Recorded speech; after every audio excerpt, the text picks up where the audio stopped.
Gandang hapon po sa bawat isa po sa atin. And bago po natin ipagpatuloy ang pag-aaral natin ng salita ng Diyos sa linggo pong ito, minsan pa simulan po natin ito sa isang maiksing panalangin. Yan naman sa pangalan ni Jesus, Panginoon, Tuloy Lord, panalangin namin sa hapong ito, samahan mo kami, Panginoon, sa pag-aaral na iyong salita, bigyan mo kami ng bukas sa isipan, ng bukas sa puso, na sa gayon, maunawaan namin ang mga bagay na nais mong sabihin sa amin, Panginoon.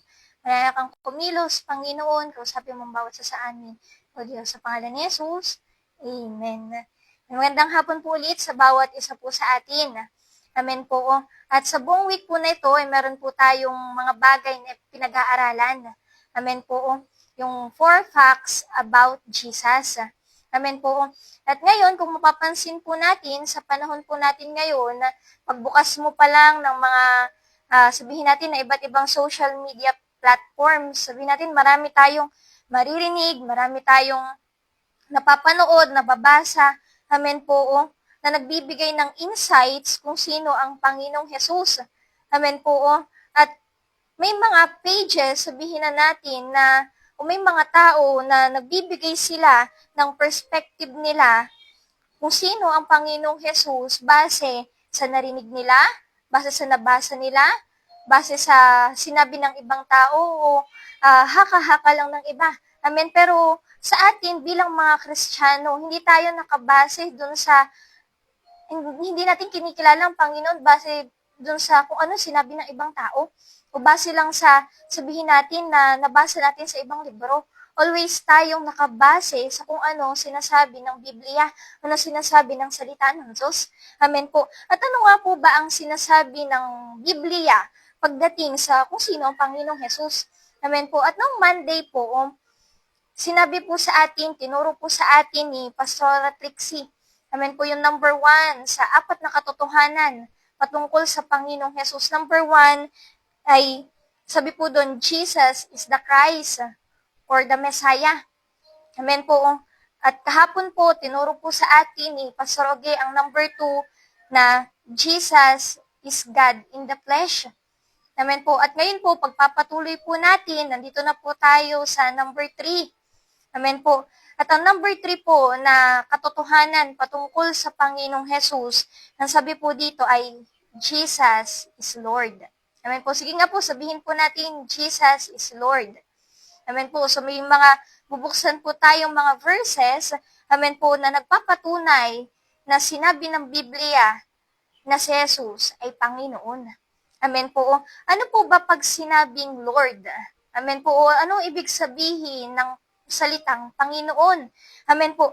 Alam niyo po, ang sabi ng Merayam, ang ibig sabihin ng Lord ay one having power and authority over others. Amen po. Ito ay someone with authority. Amen po, may kapangyarihan. Kapag tinawag na Lord o Panginoon, ibig sabihin may otoridad, may katayuan. Amen po. At isa pa pong meaning ng Lord ay a ruler by hereditary right or preeminence to whom service and obedience are due. Ulitin ko po, a ruler by hereditary right or preeminence to whom service and obedience are due. Ibig sabihin, ng sabi po dito, ang isang Panginoon, na isang tinatawag na Lord, amen po, sabi niya, ay pinaglilingkuran at sinusunod to whom service and obedience are due. Amen po. At kung meron po kayong mga Biblia, makipagbukasan po kayo sa akin dito po sa aklat ng Lucas, chapter 2, verse 11. Yan, basahin po natin, pero magsimula po tayo sa verse 10. Yan, ang sabi po dito, ito po ay yung time na nagbigay ng balita ang mga anghel sa mga pastol patungkol sa kapanganakan ng Panginoong Jesus. Amen po. At ang sabi po dito, ngunit sinabi sa kanila ng anghel, huwag kayong matakot. Ako'y may dalang magandang balita para sa inyo na magdudulot ng malaking kagalakan sa lahat ng tao. Verse 11, isinilang sa inyo ngayon sa bayan ni David ang tagapagligtas, ang Kristong Panginoon. Amen po. So sa simula pa lang po, amen po, ipinahayag na ng mga anghel na ang isinilang amen po, na bata ang ipinadala sa atin, amen po, na Messiah, amen po, ay isang Panginoon. Amen po. Sabi dito, siya ay mula sa bayan ni David, ang tagapagligtas, ang Kristong Panginoon. Amen po. Yan. Dito po ulitin ko po, baby pa lang. Amen po. Ni-reveal na ng Diyos sa atin na si Jesus ay hindi lang basta tao. Hindi lang siya basta naging bata. Hindi lang siya basta nabuhay dito sa mundo, kundi siya ay isang Panginoon. Amen po. At nung panahon po ng Panginoong Jesus, amen po, and maraming instances o maraming pagkakataon na mababasa natin itong salitang Lord o Panginoon dito sa Biblia. Old Testament pa lang, amen po, ginagamit itong title na to para sa mga tao, amen po, na may nasasakupan. Amen po. For example po, si Abraham sa Old Testament, amen po, nung time na pinahanap niya po ng mapapangasawa ang anak niyang si Isaac, inutusan niya ang isa niyang alipin at ang tawag kay Abraham ng kanyang alipin ay Panginoon. Amen po. Pero tingnan po natin ang pagkakaiba. Ulitin ko po, nung time ng Bible, amen po, nung time ng Panginoong Jesus, o even nung Old Testament pa, ginagamit ang title na Lord, amen po, sa bilang pagrespeto sa mga taong may katungkulan o otoridad sa mundo. Amen po. At dito po sa Matthew chapter 8 verse 2, nung si Jesus po ay kasalukuyang nagmi-ministry, nagpapagaling ng mga may sakit, nagtuturo, amen po, sa mga tao, amen po, dito, yung isa niyang pinagaling na kitongin, tinawag siya na Panginoon. Amen po. Yung time na to, tinawag siya nitong kitongin na Panginoon. Bakit? Kasi bilang pagrespeto sa kanyang pagiging isang guro at pagiging isang tao na nagpapagaling bilang isang healer. Amen po. Pero ulitin ko po, yung pagkapanginoon ni Jesus, amen po, ay iba sa mga earthly na may authority. Amen po. And ulitin ko po, linawin ko po, yung pagkapanginoon ni Jesus ay iba sa pagkapanginoon ng mga tao na merong katungkulan dito sa mundo. Amen po. Kung mapapansin po natin, amen po, yung pinakamaliit na detail, amen po, yung mga tao, amen po, na tinawag na Panginoon, ang spelling nila, yung simula, yung letter P sa Tagalog ng Panginoon, o yung, sabihin natin, yung letter L sa English na Lord, ay maliit lang. Sabihin, naka-lower case. Amen po. Pero, every time na ang Panginoong Jesus ang tatawagin Panginoon o Lord, amen po, ito ay naka-capitalized letter. Ibig sabihin, amen po, hindi niya kapantay, amen po, ang Panginoon niya ay mas mataas kesa sa mga tao na merong otoridad dito sa mundo. Amen po.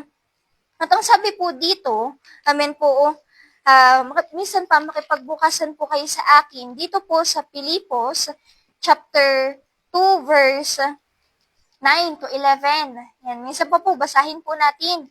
Amen po. Ang sabi po dito, dahil dito, siya'y lubusang itinaas ng Diyos at binigyan ng pangalang higit sa lahat ng pangalan.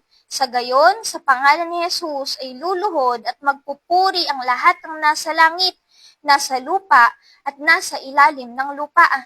Verse 11, at ang lahat ay magpapahayag ni si Jesucristo ay Panginoon sa ikaluluwalhati ng Diyos Ama.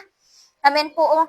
Yan, nasabi po dito, amen po, yan, si Jesus ay binigyan ng pangalan, amen po, na higit sa lahat. Amen po, ibig sabihin, siya po ay walang kapantay. And every time po nasasabihin natin na Jesus is Lord, ibig sabihin, kiniklaim din natin at ipinapahayag din natin na Jesus is God. Amen po. Bakit kasi ang pagkapanginoon, amen po, ng Panginoong Jesus, amen po, ay tumutukoy din, hindi lang hindi lang basta dun sa pagrespeto, hindi lang basta dun sa authority o dun sa meron siya, kundi pag sinabi natin Jesus is Lord, ito ay tumutukoy sa pagka-Diyos ni Jesus. Amen po. Sa atin po na mga Kristiyano, sa atin dito sa Rema, amen po, tayo po ay naniniwala na si Jesus ay hindi lang basta tao, kundi siya ay Diyos din. Amen po. Hindi natin pwedeng alisin ang pagiging Diyos ni Jesus. Yes, siya po ay nagkatawang tao, pero at the same time, si Jesus ay Diyos din. Amen po. Kaya ulitin ko po, every time sinasabi natin na Jesus is Lord, tatawagin natin siyang Panginoon, pinapahayag din natin na si Jesus ay Diyos. Amen po. Sabihin nga po natin sa mga katabi po natin, si Jesus ay Diyos. Amen po. Bakit kasi ang sabi po dito sa Filipos chapter 2 verse 9 to 11, sa pangalan ni Jesus, amen, sabi niya, ay luluhod at magpupuri ang lahat ng nasa langit, nasa lupa at nasa ilalim ng lupa. Amen po. At ang lahat ay magpapahayag na si Jesucristo ay Panginoon sa ikaluluwalhati ng Diyos Ama. Kung si Jesus ay tao lang, amen, ibig sabihin, hindi siya pwedeng sambahin. Amen po. Hindi siya pwedeng i-worship. Amen po. Pero dito, malinaw na sinasabi sa atin ng verse na to. Amen po. Dahilan sa ang lordship niya ay mataas. Kaya nga po, tinawag siya na King of Kings and Lord of Lords. Amen po. Nasabi dito, ang lahat ng tuhod ay luluhod. Amen po. At ang lahat ng labi ay magpapahayag at magsasabi na si Jesus ay Panginoon. Amen po. Yan. Isa pa po ditong example na kinilaim, amen po, na si Jesus ay Panginoon nung time na siya po ay muling nag-resurrect. Amen po, kung matatandaan po natin, nung si Jesus ay namatay at muling nabuhay, after nito, siya po ay nagpakita sa mga alagad. Amen po. At nung time na nakita na po siya ni Thomas, yan, sino po nakakatanda kay Thomas? Yan, si Thomas the doubter. Amen po, nung makita niya ang Panginoong Jesus, ang nasabi niya, dito po sa John chapter 20 verse 28, sabi niya, My Lord and my God, aking Panginoon at aking Diyos. Amen po. So, nitin ko po, dito po, malinaw na sinasabi ng salita ng Diyos na si Jesus ay Panginoon. Amen po.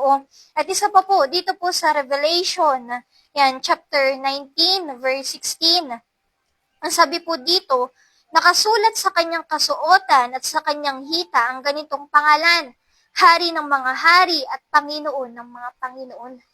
Amen po. King of Kings and Lord of Lords. Ibig sabihin, higit siya sa lahat. Amen po.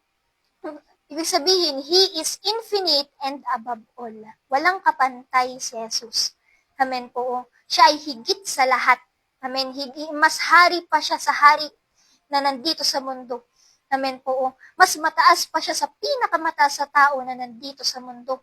Amen po. Siya lang yung may titulo na ganito. Hari ng mga hari at Diyos ng mga Diyos. Amen po. Panginoon ng mga Panginoon. Amen po. Ang pagkahari niya ay walang hanggan. Amen po. At ang pagkapanginoon niya ay walang katapusan. Amen po. Yung mga, sabihin natin, yung mga presidente na meron tayo, yung mga hari na meron tayo dito sa mundo. Amen po. Hindi naman sila immortal na habang buhay. Amen po. Darating ang time matatapos yung paghahari nila. Amen po. Darating ang time na mapuputol yung time ng pamumuno nila. Amen po. Pero dito, si Jesus, sinasabi ng Biblia na ang pagkapanginoon niya ay walang katapusan, walang hanggan. Amen po. Kaya nga sabi dito sa Revelation 19, verse 16, amen po, sabi dito, nakasulat sa kanyang kasuotan at sa kanyang hita ang ganitong pangalan, Hari ng mga hari at Panginoon ng mga Panginoon. Amen po. At every time na tatawagin natin si Jesus na Panginoon, amen po, ibig sabihin nito, tayo ay nagpapasubmit sa Kanya. Amen po. Ibig sabihin, ikaw ay nagpapasailalim sa authority na meron ang Panginoong Jesus. Amen po. Kaya nga naalala ko po ang sabi po ni Pastor Boy, huwag mong tatawagin na Panginoong si Jesus kung hindi ka willing na sumunod doon sa mga bagay na pinapagawa niya. kung hindi ka willing sumunod dun sa ipinag-uutos niya. Amen po. Matatandaan din po natin, sinabi po ni Jesus sa Luke chapter 6 verse 46, "Why do you call me Lord, Lord, and do not do what I say?" Bakit yung tinatawag na Panginoon, Panginoon, kung hindi niyo naman ginagawa yung mga ipinag-uutos ko sa inyo. Amen po. Oh. So, every time natatawagin natin siyang Panginoong Jesus, amen po, ibig sabihin, sinasabi mo din sa Kanya na, ay no, nagpapasakop ako sa iyo at handa akong sundin ang lahat ng pinapagawa mo. Amen po. Bakit kasi, ulitin ko po, every time natatawag mo siya ng Panginoon, dapat nandun yung submission. Amen po. Dapat nandun yung pagpapasakop. Hindi na yung kalooban ko, hindi na yung kagustuhan ko, hindi na yung pangarap ko masusunod, hindi yung pangarap mo na. Hindi yung kagustuhan mo na. Yung kalooban mo na, Panginoon, hindi na yun sa akin. Amen po. At kasi nung time na tinanggap natin si Jesus bilang Diyos at tagapagligtas, hindi po ba ang prayer natin, tinatanggap kita bilang Diyos at Panginoon ng aking buhay. Ibig sabihin, amen po, may binigyan mo na siya ng karapatan na sabihin sa'yo, utusan ka, amen po, kung ano yung gusto niya. Meron na siyang karapatan sa'yo, may right na siya sa'yo, at ikaw ay under His authority na. Amen po. And kaya dapat nandun yung submission po natin. Amen po.